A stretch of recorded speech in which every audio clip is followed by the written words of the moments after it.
Estas son las noticias más importantes en el mundo de la tecnología esta semana y sin duda alguna tenemos que hablar pues de la audiencia de tres de los titanes del mundo de la tecnología otra vez ante el Congreso estadounidense, en particular para hablar de un aspecto de una ley de comunicaciones que es la famosa sección 230, que básicamente le permite a las empresas de tecnología lavarse las manos y no tener, digamos, implicaciones legales si los usuarios publican contenido que pudiera violar la ley o que, digamos, pudiera resultar polémico o pudiera ir en contra de la seguridad nacional o, pues, digamos, de cualquier aspecto que pudiera ser negativo a la vista de un gobierno. Es decir, esta ley le permite a redes sociales como Facebook, como Twitter y a plataformas de búsqueda como Google, pues no arriesgarse a una bronca con el gobierno o no ser demandadas o no, digamos, tener alguna consecuencia por lo que nosotros, los usuarios, publicamos en sus plataformas. Y en los últimos meses ha estado en, digamos, el ojo del huracán, para decir el lugar común allá en los Estados Unidos. Pues, ¿por quién crees? Pues por culpa de Donald Trump, que obviamente está muy en desacuerdo con, pues, las políticas de moderación que estas plataformas están haciendo y que muchas veces tienen como consecuencia que se impida acceder a los contenidos, a las publicaciones o a los dichos del presidente en estas redes sociales, en estas plataformas. Pero pues esto se ha vuelto un pleito partidista ya entre los republicanos que apoyan a Trump y los demócratas. Los republicanos se quejan de la supuesta censura que ejercen estas plataformas ante, pues, insisto, los contenidos del presidente Trump o de otros personajes políticos identificados como republicanos, conservadores o de derecha. Y por otro lado tenemos a los demócratas que dicen que estas empresas no están haciendo lo suficiente para limitar las noticias falsas, la desinformación, las mentiras o inclusive los llamados de violencia que pueden llegar a ser otra vez personajes como Trump y otros personajes considerados conservadores. Entonces, pues en esta guerra están en medio estas empresas y las redes sociales que utilizamos, y entonces estuvieron ahí en el Congreso, obviamente testificando a distancia, Mark Zuckerberg, el fundador de Facebook, Jack Dorsey, el fundador de Twitter, y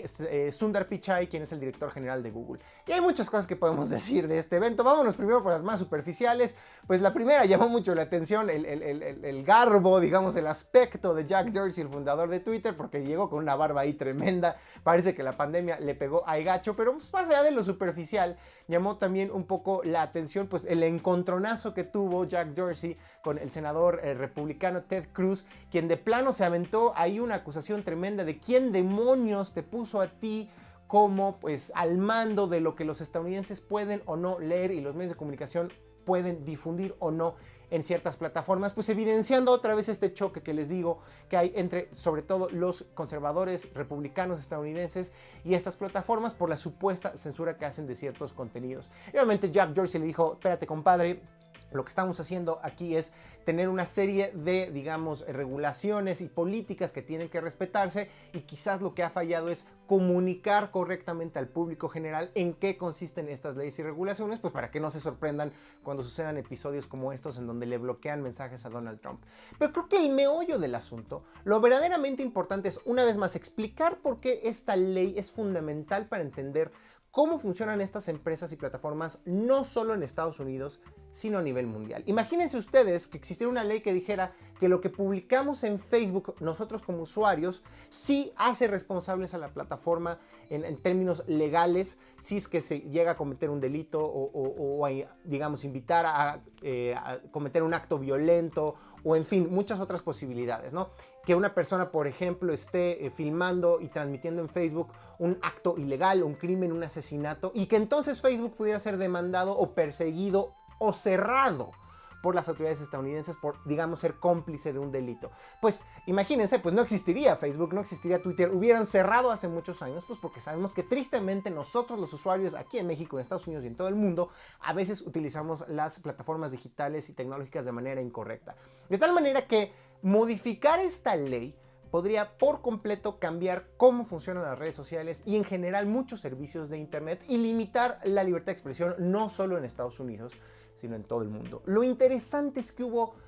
visiones encontradas. Uno pensaría, pues claro, son estos magnates, estos emporios de tecnología, se ponen de acuerdo la gente de Facebook, de Google y de Twitter y dicen, pues nosotros vamos a proteger nuestro negocio, ¿no? Como si fueran un gran sindicato, y pues resulta que no. Hay visiones muy distintas. Mark Zuckerberg dijo, oigan, pues yo me topo con este dilema en donde los demócratas creen que la estamos regando, los republicanos creen que la estamos regando y todo el mundo nos odia y nosotros estamos en medio. Pues venga, si quieren, metámonos a modificar esta sección 230 y la manera en cómo nos regula a nosotros las plataformas digitales en términos de la libertad de expresión. Mientras que Jack Dorsey dijo, oigan, no, si ustedes tocan esta ley, pues estarían modificando por completo el entendido y las reglas que posibilitaron que el día de hoy estemos hablando de una internet abierta y libre en donde podemos expresar nuestra opinión, ya sea en Twitter, ya sea en Facebook, ya sea en un blog personal o ya sea en un podcast, sin que eso inhiba a las compañías de seguir innovando y hospedando ese tipo de contenidos por temor a ser demandadas o en meterse en pleitos legales con el gobierno. Entonces Jack Dorsey dice, no, protejamos esta ley, no le movamos ni una coma, porque la cosa se podría poner tremenda. Y claro, entendemos la postura cuando el propio Jack Dorsey dice, pues es que si la modificamos, los republicanos van a querer meterle mano para evitar la censura, los demócratas van a chocar y van a querer decir, no, al contrario, hay que transparentar cómo se ejercen estos mecanismos de remover o eliminar contenido cuando pudiera ser violatorio de las políticas de estas empresas. Y en ese choque podemos terminar con un Frankenstein de ley y de regulación que afecte a los usuarios e, insisto, afecte el libre flujo de información y la libertad de expresión en Internet. La gente de Google se mantuvo más como en una posición intermedia, pero hay un aspecto muy interesante, ¿no? Parece que hay un consenso sobre, pues, la responsabilidad que tienen estas plataformas de transparentar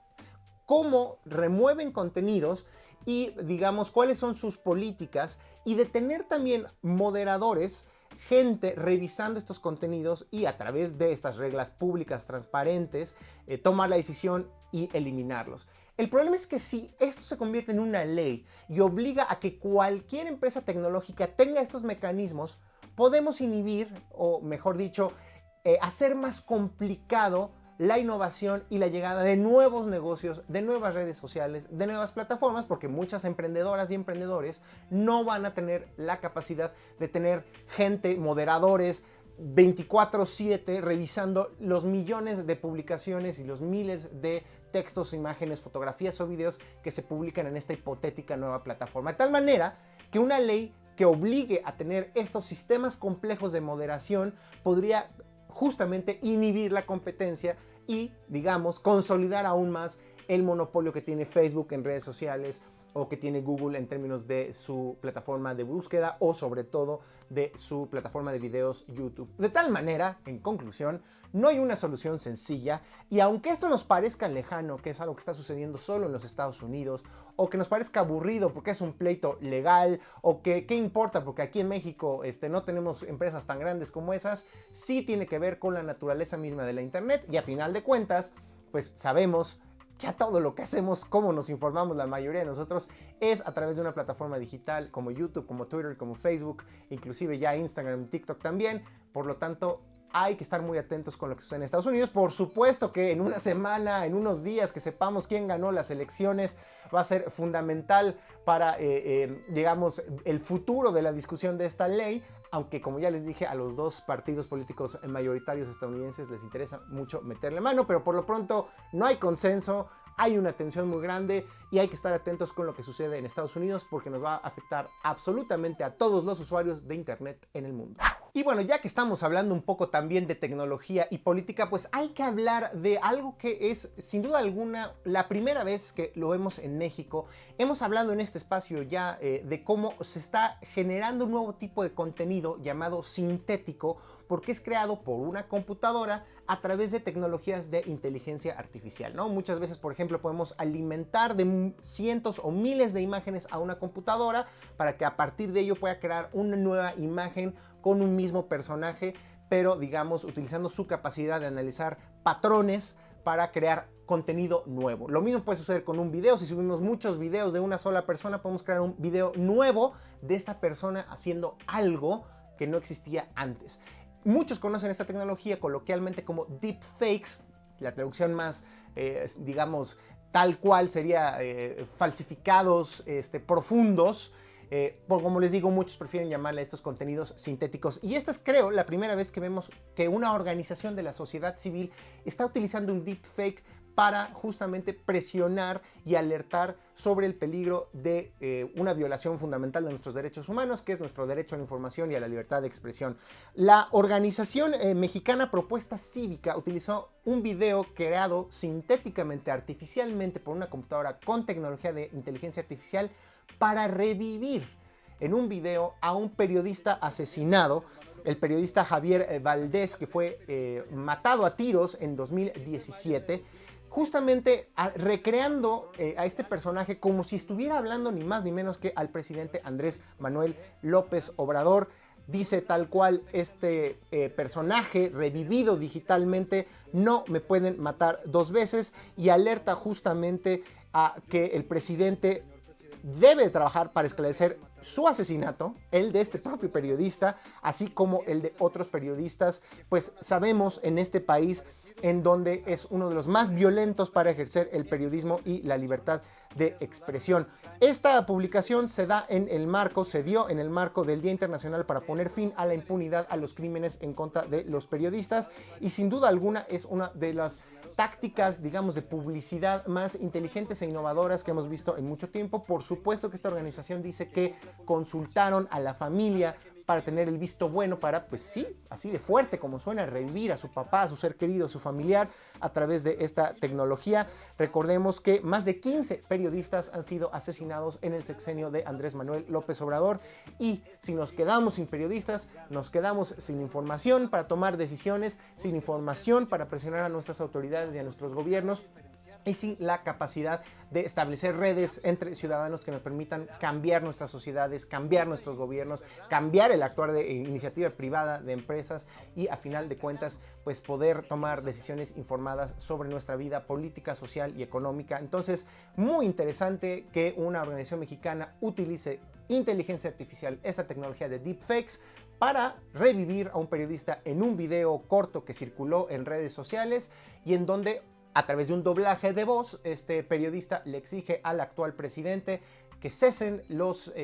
ataques a periodistas, que se investiguen, mejor dicho, que se prevengan más muertes y que no queden en la absoluta impunidad como sucedió en otros gobiernos. Vámonos con tres notitas rápidas de videojuegos. Hemos estado mucho hablando sobre la nube y estos servicios de transmisión de videojuegos, lo que le llaman ahora como streaming. Sabemos que Google le ha entrado con Stadia, Microsoft por supuesto le ha entrado con Xbox xCloud, y ahora combinándolo con su paquete de Game Pass. Y pues, ¿qué creen? Hay un nuevo jugador. Se trata ni más ni menos que Facebook. Este ha sido sin duda alguna uno de los años más importantes para la industria de los videojuegos. Estamos como locos encerrados jugando y las empresas están haciéndose millonarias, y hay una competencia en donde ya no solo hay que contar a Microsoft, a Sony o a Nintendo, le entran estas otras gigantescas, y ahora Facebook es una de ellas. Pero calma, no necesariamente va a combatir y a luchar contra estos gigantes. Está ofreciendo un primer servicio gratuito con juegos como Asphalt 9 y otros títulos como PGA Tour Golf Shootout, Solitaire, Arthur's Tale and Mobile Legends Adventure, y otros títulos más que ya son gratuitos, que ahora van a estar disponibles. Pero pues esto puede ser muy útil para la gente que no tiene una computadora muy potente o una consola de videojuegos y no tiene manera de jugar un videojuego. Estos títulos son gratuitos y ni siquiera van a requerir un hardware especializado para poderlos disfrutar. Hasta ahí el involucramiento de Facebook, pero ¿quién cree que también le está entrando al juego en la nube? Y no teníamos noticias confirmadas al respecto, al menos no en territorio americano o en el continente americano. Pues Nintendo anunció la salida de dos juegos que estarán disponibles para su Nintendo Switch, que pues la Nintendo Switch tenía una gran paradoja, y es que es una de las consolas, digamos, menos potentes que actualmente se pueden conseguir en el mercado, aún menos si las comparamos con los nuevos lanzamientos de Sony, la PlayStation 5, y de Microsoft, la Xbox Series X. De plano, la Nintendo Switch no da para jugar juegos muy complejos gráficamente, pero entonces sorprende mucho que en los Estados Unidos estarán disponibles dos nuevos títulos utilizando la nube para poderlos transmitir a los videojugadores. Uno de ellos es Control, así se llama ese juego, y Hitman 3. Intentamos jugar Control aquí en México. No está disponible si ustedes tienen su cuenta de Nintendo Switch configurada en México, pero si la cambian para los Estados Unidos van a poder descargar este instalador que les permite probar el juego 5 minutos y luego comprar una licencia para ya jugarlo permanentemente. Como sea, lo que nos anticipa es que pues estamos acercándonos ya a un futuro en donde no vamos a tener que desembolsar 13,000, 14,000, 15,000 pesos o hasta 45,000 si queremos una computadora o una consola para jugar los juegos gráficamente más poderosos. Con un celular, con una Nintendo Switch puede ser más que suficiente. Y en una de esas Nintendo no nos tiene que anunciar una nueva consola ultra poderosa y carísima dentro de unos meses para competir contra Microsoft y Sony, sino simplemente decirnos los juegos en la nube llegaron y en Nintendo Switch podrán disfrutarlos. Y ya para cerrar, digamos, la nota de videojuegos de la semana y este tema, pues resulta que la gente de Microsoft sí las está viendo complicadas porque sale su nueva consola, ya en unos días estará llegando a los hogares mexicanos. Es una consola muy poderosa, ya empezaron a salir las primeras impresiones sobre el hardware, le está yendo muy bien, es muy poderoso, es bonito, es práctico, pero lo que se siente que falta son videojuegos, títulos verdaderamente AAA que hagan que nosotros gastemos en la consola y gastemos en comprar videojuegos para jugar a lo largo de estos próximos meses. Y Halo Infinite, este título pues, de la saga ya legendaria y muy relacionada con Microsoft, parecía que iba a ser el título, o debía de haber sido el título de lanzamiento de la nueva Xbox Series X y Xbox Series S. Sabemos que hay muchos fanáticos de Halo en nuestro país y en todo el mundo, pero pues le ha ido muy mal. Cuando lanzaron como un adelanto de este videojuego hubo muchísimas críticas porque muchos pensaron que las gráficas se veían gachísimas y muy alejadas de lo que pensamos es un videojuego de nueva generación. Por lo tanto, Microsoft salió y dijo, ¿saben qué? Tienen razón, vamos a retrasar el desarrollo. Por si faltara algo más, pues esta semana, hace unos días se dio a conocer que el director de este videojuego ya tiró la toalla y dijo, oigan, patitas, ¿para qué las quiero? Yo mejor me voy, ya no quiero estar involucrado en el proyecto. Lo cual pues nos hace pensar que ya se hizo un verdadero relajo con ese videojuego. Quién sabe cómo vaya y cuándo vaya a salir y qué tanto vaya a satisfacer a los videojugadores. Se queda Microsoft sin una de sus principales exclusivas en el lanzamiento de su nueva consola, mientras que Sony tiene Spider-Man con Miles Morales, tiene otros títulos que estarán lanzando próximamente, como por supuesto el nuevo God of War, tiene otras sagas legendarias como The Last of Us, y eso podría ser una decisión fundamental para quienes busquen una nueva consola y decidan mejor irse por Sony que por Xbox. ¿Ustedes cómo lo ven? ¿Les decepciona este pues muy aplazado lanzamiento de Halo Infinite? Me encantará saber su opinión.